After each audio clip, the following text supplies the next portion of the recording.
Vítam vás pri ďalšom krátkom filozofickom videu. Dnes sa pozrieme na jeden z najväčších sporov v dejinách filozofie. Odkiaľ pochádza naše poznanie?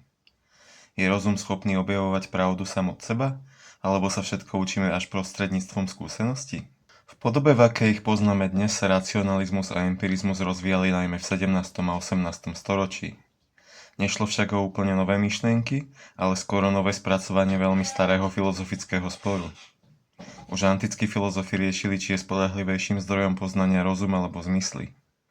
Tento spor však nadobudol nový význam najmä s rozvojom modernej vedy, keď pribúdajúce empirické objavy vyžadovali jasné zdôvodnenie ich platnosti a filozofické obhájenie samotnej možnosti vedeckého poznania.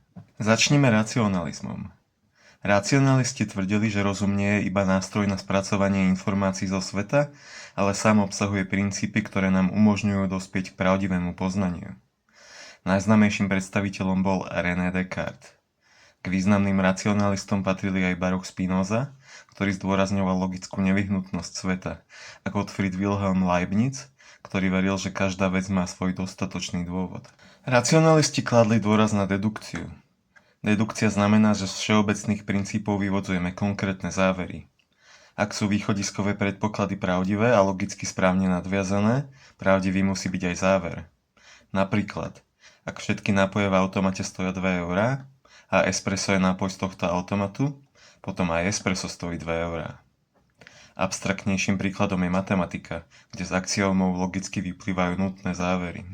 Možno si teraz kladiete otázku, prečo by mal rozum vôbec obsahovať správne odpovede? Práve to bola jedna z hlavných myšlienok racionalizmu. Rozum podľa racionalistov nie je prázdna schránka, ale disponuje princípmi alebo štruktúrami, ktoré mu umožňujú objavovať pravdy nezávisle od konkrétnej skúsenosti.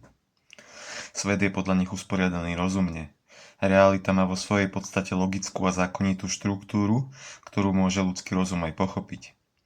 Ide však o filozofický predpoklad, ktorý nemožno empiricky potvrdiť. Empiristi sa naopak domnievali, že všetko poznanie začína skúsenosťou. John Locke prirovnal ľudskú myseľ pri narodení k tabula rasa, teda nepopísanej tabuli. Všetko, čo vieme, získavame prostredníctvom zmyslov a skúseností. Empiristi využívali predovšetkým indukciu. To znamená, že z veľkého množstva jednotlivých pozorovaní vytvárame všeobecné závery. Ak sme 1000-krát videli, že oheň páli, očakávame, že bude páliť aj na budúce. Predstavme si, že niekto odfotí na oblohe malú farebnú bodku a tvrdí, že je to UFO s mimozemšťanmi.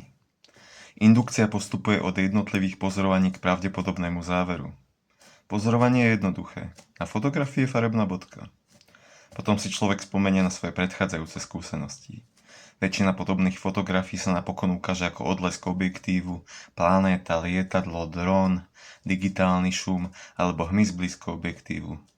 Keďže už videl stovky podobných prípadov, indukčne usúdi, najpravdepodobnejšie nejde o mimozemskú loď. Nie preto, že to vie na 100%, ale preto, že doterajšie skúsenosti hovoria v prospech obyčajných vysvetlení. Dedukcia sa na tú istú situáciu pozerá inak. Vychádza z pravidiel a logických vzťahov. Jedna fotografia bez ďalších údajov sama o sebe nedokáže identifikovať pôvod objektu. Ak by skutočne išlo o vzdialenú mimozemskú loď, očakávali by sme aj ďalšie dôkazy, napríklad radarové záznamy, viacero nezávislých svedkov alebo video z rôznych uhlov.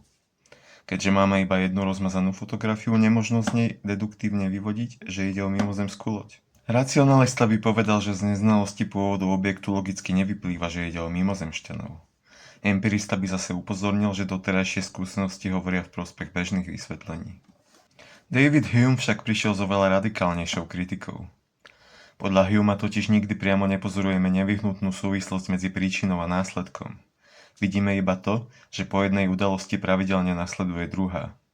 Keď pustíme predmet, opakovane padne na zem. Nikdy však nevidíme samotnú kauzalitu, iba opakované spojenie udalostí. Preto podľa Humea nie je naše presvedčenie o príčinách výsledkom rozumu, ale zvyku. Očakávame, že budúcnosť bude podobná minulosti jednoducho preto, že sme si na to zvykli. Áno, dá sa namietať, že rozdiel medzi výrokom A spôsobuje B a po A vždy nasleduje B je v bežnom živote takmer nepodstatný. Hume však tvrdil, že z filozofického hľadiska ide o zásadný rozdiel.